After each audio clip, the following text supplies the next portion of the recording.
Assalamualaikum warahmatullahi wabarakatuh. Salam sejahtera untuk seluruh mahasiswa Universitas Terbuka, kelas Sistem Informasi Manajemen. Saudara-saudara mahasiswa, biasanya kita melakukan perkuliahan dengan tatap muka. Tapi sehubungan dengan ada wabah COVID-19, maka tutorial perkuliahan kita kali ini menggunakan tutorial WhatsApp Group. Selamat datang dan selamat bergabung dalam kelas pengantar Sistem Informasi Manajemen. Perkenalkan, saya Susilawati, tutor yang akan memandu saudara selama 8 minggu ke depan. Dalam tutorial ini, saya mengharapkan partisipasi aktif saudara-saudara dalam menjalani kegiatan ini. Silakan Anda alokasikan waktu Anda sebaik mungkin selama kegiatan ini, di samping tetap melaksanakan kegiatan Anda sehari-hari. Perlu saya informasikan, kegiatan tutorial ini terdiri dari 3 komponen. Yang pertama adalah 20% dari kehadiran saudara-saudara semua dalam kegiatan tutorial ini. Yang kedua, 30% diambil dari hasil diskusi yang saudara-saudara lakukan selama kegiatan tutorial ini. Yang ketiga, 50% dari nilai tugas yang akan diberikan pada pertemuan 3, 5, dan 7. Selain itu pula, kontribusi tutorial ini adalah apabila nilai UAS saudara minimal 30% atau nilai tuton lebih besar dari nilai UAS, tapi nilai Anda minimal 30% yang dilaksanakan pada UAS nanti.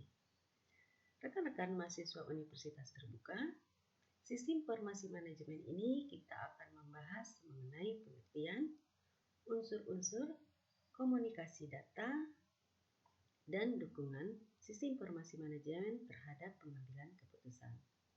Saya harapkan setelah saudara mengikuti perkuliahan ini, saudara bisa mengaplikasikannya, terutama dalam dukungan pengambilan keputusan.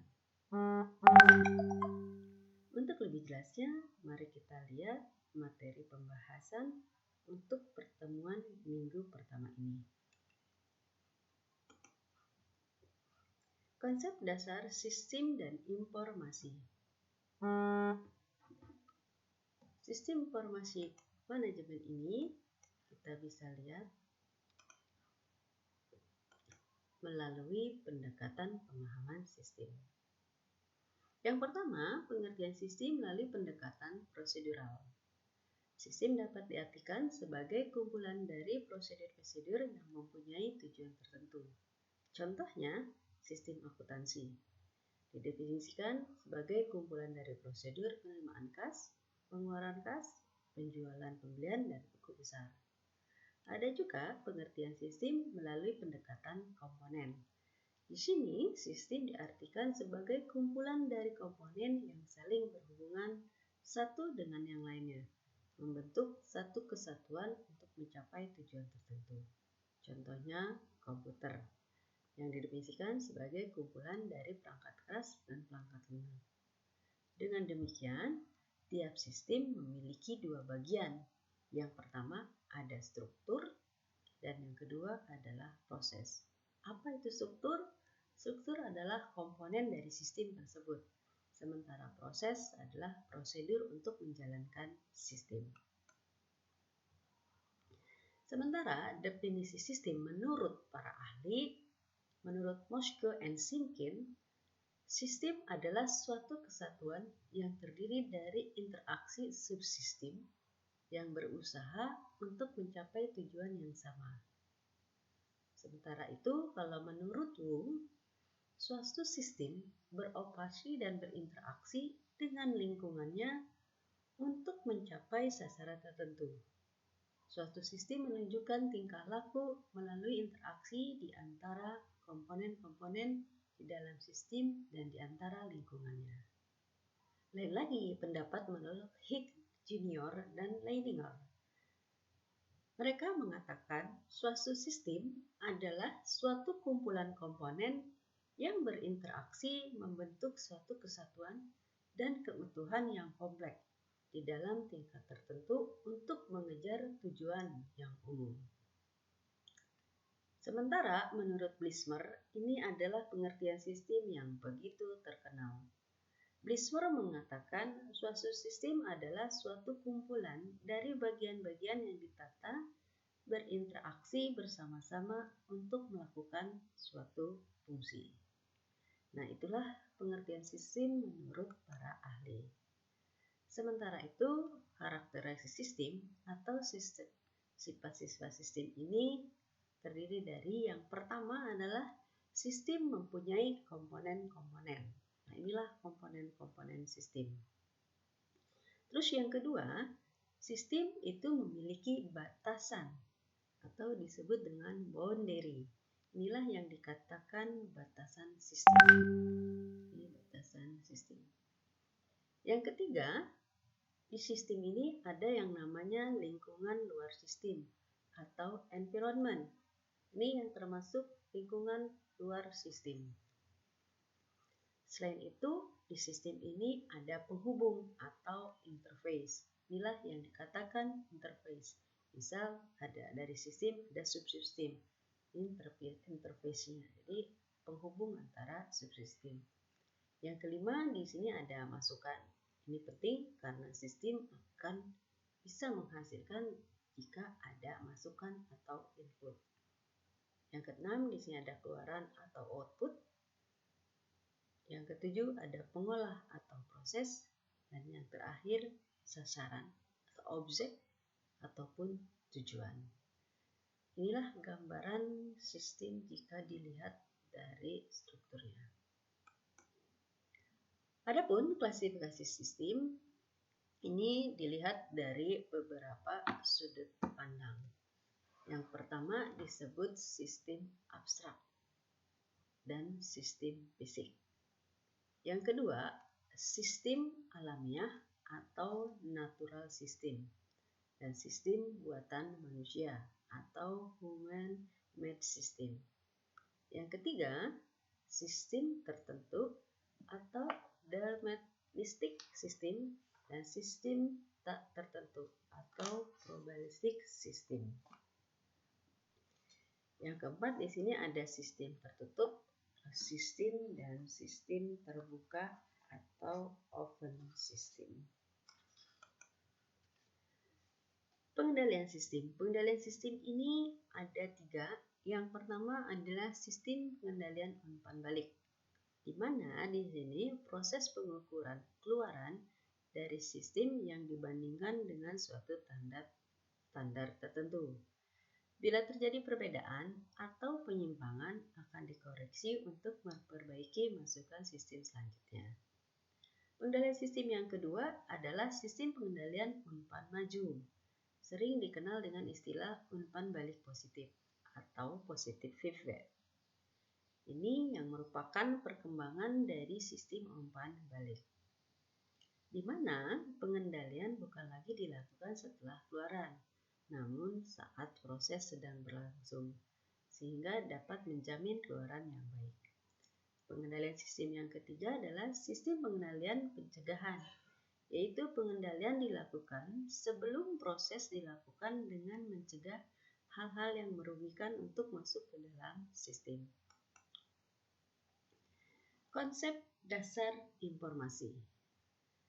Adapun definisi informasi, menurut Hartono, informasi adalah sebagai data yang diolah ke dalam bentuk yang berguna bagi pemakainya. Nah, kita lihat gambarannya, data yaitu kenyataan yang menggambarkan kejadian-kejadian dan kesatuan nyata pada saat tertentu. Hasilnya adalah berbentuk informasi, yaitu data yang lebih bermakna. Misal contoh, di sini ada kumpulan huruf, lalu diproses atau diolah menjadi kalimat. Saya kuliah di FE Universitas Terbuka. Nah, kalau kita susun dari kata-kata yang ada di sini. Kualitas informasi. Untuk dapat berguna, maka informasi harus didukung oleh 3 pilar sebagai berikut. Yang pertama adalah tepat kepada orangnya atau relevansi. Jadi kita menyampaikan informasi ini harus relevan.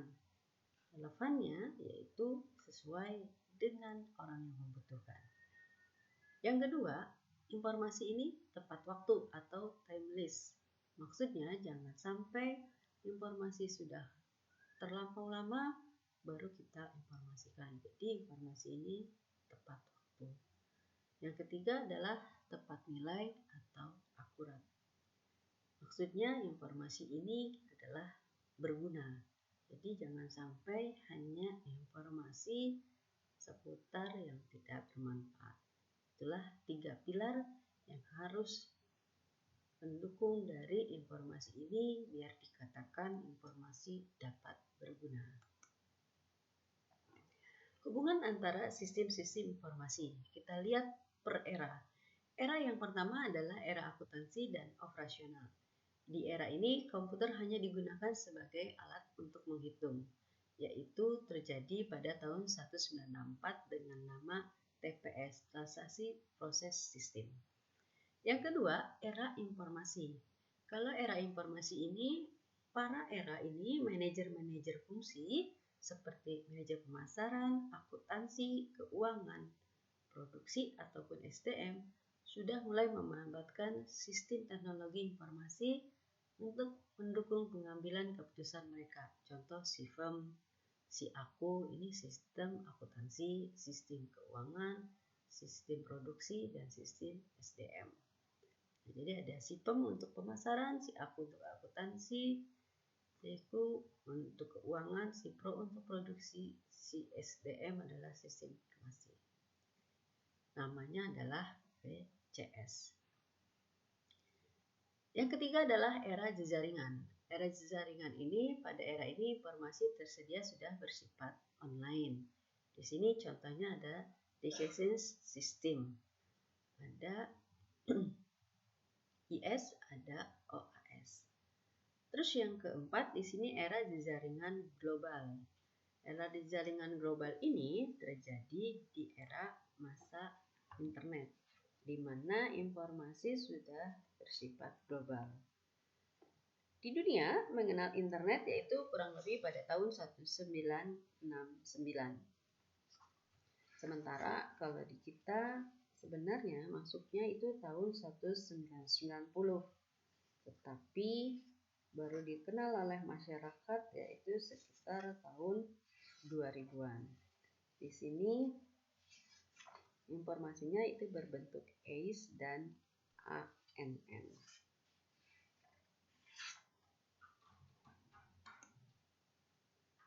Yang keempat di sini perubahan peran manajer sistem teknologi informasi. Kalau peran dulu 80% pengetahuan teknikal, kalau sekarang 80% pengetahuan bisnis. Dulu berorientasi pada teknologi, sekarang berorientasi pada manusia. Peranan manajer ini penekanan pada efisien, kalau sekarang penekanan pada kompetensi. Menurut Rocket, pada tahun 1996, peran manajer sistem teknologi informasi antara lain yang pertama, menyelaraskan strategi bisnis dan STI secara dua arah. Yang kedua, menciptakan hubungan yang efektif dengan manajemen dini. Yang ketiga, merencanakan, merancang, dan menginvestasikan sistem-sistem baru. Yang keempat, membangun dan mengelola infrastruktur. Yang kelima, meningkatkan keahlian organisasi. Yang keenam, mengelola kerjasama dengan pemasok. Yang ketujuh, membangun kinerja yang tinggi. Yang kedelapan, mendesain ulang dan mengelola organisasi sistem teknologi informasi. Nah, demikian presentasi yang sudah saya paparkan. Semoga bermanfaat untuk saudara. Setelah melihat materi ini, jangan lupa untuk membaca buku materi panduannya yang disiapkan oleh Universitas Terbuka atau bisa juga melalui RBP Ruang Baca Virtual. Selamat mengerjakan diskusinya. Wassalamualaikum warahmatullahi wabarakatuh.